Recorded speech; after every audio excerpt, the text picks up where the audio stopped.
Good afternoon, everyone. Today, our next topic in computer graphic is text clipping. In our last video, we have covered the topic what actually clipping is, the various types of clipping available. We have done with point clipping, line clipping. For line clipping, we have covered Kohn, Sutherland and line clipping algorithm.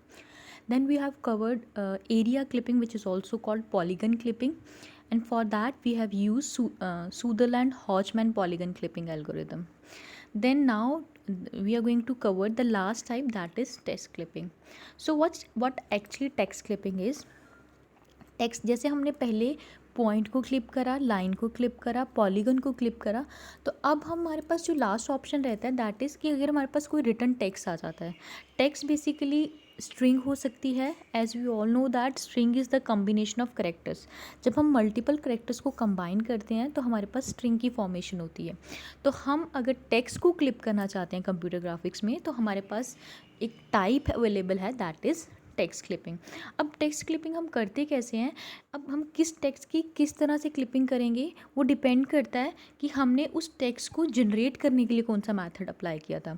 For example, अगर मैंने किसी string को बनाना था तो पहले मैंने उसका first character बनाया, then second, then third, then fourth, then so on, then मैंने उसकी स्ट्रिंग की फॉर्मेशन करी. तो अगर मैंने उसी स्ट्रिंग को क्लिप करना है तो मेरी क्लिपिंग का प्रोसीजर भी वही रहेगा, first, second, third, fourth and so on. So the way we are going to generate that character that decide how we are going to clip that particular character. So हमारे पास बहुत सारे method available हैं, पर broadly हमने categorise करा है कि हमारे पास 3 तरह की क्लिपिंग टेक्स्ट क्लिपिंग अवेलेबल है. 3 तरीके से हम कर सकते हैं डिपेंडिंग अपॉन द विंडो की बाउंड्री पे डिपेंड करता है एंड डिपेंड करता है कि जो भी हम करेक्टर करने वाले हैं क्लिप, उसकी विंडो बाउंड्री पे क्या पोजीशन रहेगी. And for that we have 3 types. First one is all और none string clipping strategy, second one is all or none character clipping strategy, and third one is clip the components of individual character. So इन तीनों strategies को one by one करते हैं. First strategy जो है that is all और none string clipping strategy. ये strategy जो है तीनों स्ट्रैटेजी में से सबसे सिंपल स्ट्रैटेजी है एंड सबसे फास्टेस्ट स्ट्रैटेजी मानी गई है इन टर्म्स ऑफ टेक्स्ट क्लिपिंग. ये स्ट्रैटेजी क्या कहती है?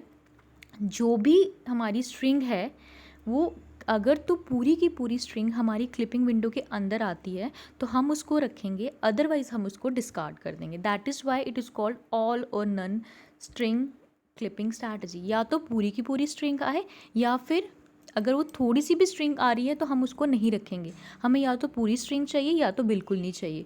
सो ये बेसिकली ये स्ट्रैटेजी किस टेक्निक पे बेस्ड है? हम क्या करते हैं, जो हमारी स्ट्रिंग है उसके आसपास एक हम बाउंड्री बना देते हैं जिसको हम कहते हैं बाउंड्री रेक्टेंगल. स्ट्रिंग के आसपास एक बाउंड्री बन जाती है which is a boundary rectangle, और वो उस स्ट्रिंग को पूरा कवर करेगी. नाउ अब होता क्या है, ये एक इमेज है जो ज़्यादा क्लियर करेगी. ये होता क्या है कि you can see the example. हमने एक स्ट्रिंग 2 ली है, एक स्ट्रिंग 1 ली है. दोनों के आसपास जो डॉटेड पोर्शन है रेक्टेंगल का that is the boundary rectangle of string 1 and boundary rectangle of string 2 respectively. अब जो ऑल और नन स्ट्रैटेजी है वो क्या कहती है कि जो भी आपकी स्ट्रिंग है या तो वो कम्प्लीटली विंडो के अंदर होनी चाहिए या फिर या तो वो हाफ पोर्शन भी अंदर रहेगा तो हम उसको डिस्कार्ड कर देंगे. तो वही स्ट्रैटेजी इस इमेज में एक्सप्लेन हुई है. जैसे जो स्ट्रिंग 1 है उसको भी हमने रेक्टेंगल में रखा है, स्ट्रिंग 2 को भी रेक्टेंगल में रखा है. बिफोर क्लिपिंग हमारे पास 2 स्ट्रिंग्स अवेलेबल थी, पर जब हमने क्लिपिंग कर ली तो आप देख सकते हो जो स्ट्रिंग 1 है वो हमारी विंडो के ऊपर ओवरलैप कर रही है. तो ये विंडो के ऊपर ओवरलैप करने की वजह से इसका रेक्टेंगल ओवरलैप कर रहा है.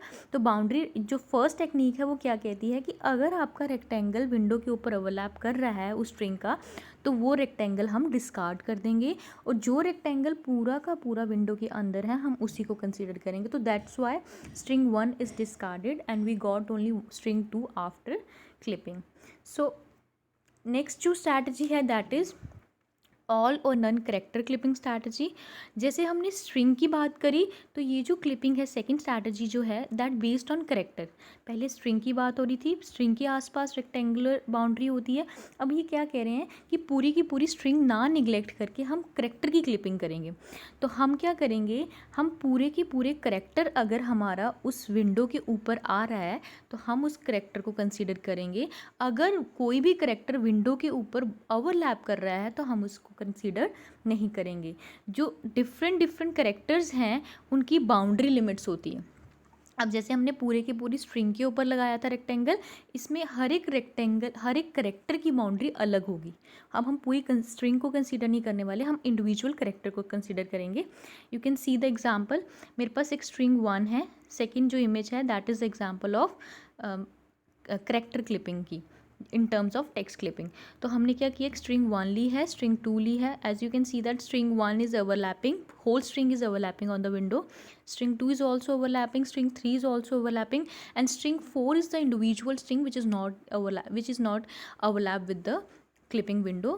तो अब हम क्या करेंगे, अगर तो हम पहली स्ट्रैटेजी के अकॉर्डिंग जाते तो तीनों की तीनों हमारी स्ट्रिंग्स डिस्कार्ड होती हैं, पर नहीं, हम दूसरी स्ट्रैटेजी क्या कहती है कि आपने सिर्फ करेक्टर्स को देखना है कि कौन कौन से करेक्टर विंडो के अंदर आ रहे हैं उस स्ट्रिंग के और कौन कौन से करेक्टर विंडो के बाहर आ रहे हैं। तो जब स्ट्रिंग 1 की बात कर रहे हैं तो जो n है, NG1 जो है स्ट्रिंग 1 का, वो हमारी विंडो के अंदर है, पर जो i जो है स्ट्रिंग 1 का i, वो हमारी विंडो के बाहर आ रहा है। तो हमने जब क्लिपिंग करी तो हमारे पास NG1 आया। वैसे ही स्ट्रिंग 2 की बात करें तो STR जो i है that is on the boundary, जो बाउंड्री के ऊपर आएगा उसको भी हमने निगलेक्ट करना है। तो हमारे पास स्ट्रिंग 2 का आफ्टर क्लिपिंग सिर्फ STR ही आया।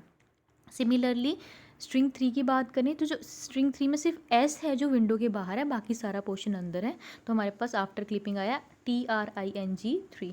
और स्ट्रिंग 4 जो है that was the only string जो हमारी पहले से अंदर थी। तो before clipping and after clipping you can see that text clipping पे कैसे होता है ये कंसेप्ट। नाउ थर्ड, ये जो स्ट्रैटेजी है ये बेसिकली हम किस टेक्निक पे बेस कर रहे हैं कि हर एक करेक्टर की भी अपनी एक बाउंड्री होती है। करेक्टर की अगर वो बाउंड्री हमारी ओवरलैप करिए तो हम करेक्टर को निगलेक्ट करेंगे। नाउ थर्ड स्ट्रैटेजी थी that is clip the components of individual character.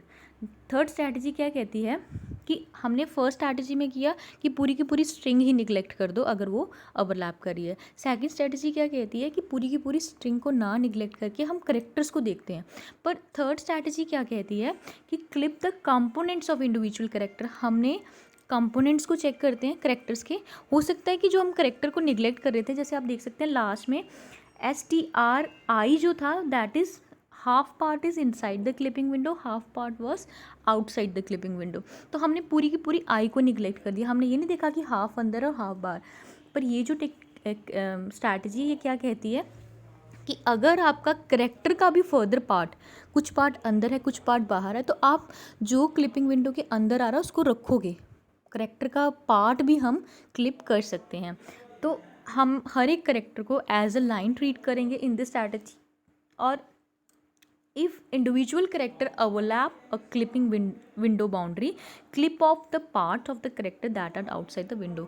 वही बात जो मैंने अभी समझाई कि हम अगर हमारा किसी भी करेक्टर, कोई भी ऐसा करेक्टर जो ओवरलैप कर रहा है क्लिपिंग विंडो पे, तो हम उस करेक्टर के पार्ट को क्लिप ऑफ करेंगे, रिजेक्ट करेंगे जो हमारे आउटसाइड द विंडो है, हम उस पार्ट को रखेंगे जो हमारा विंडो के अंदर आ रहा है।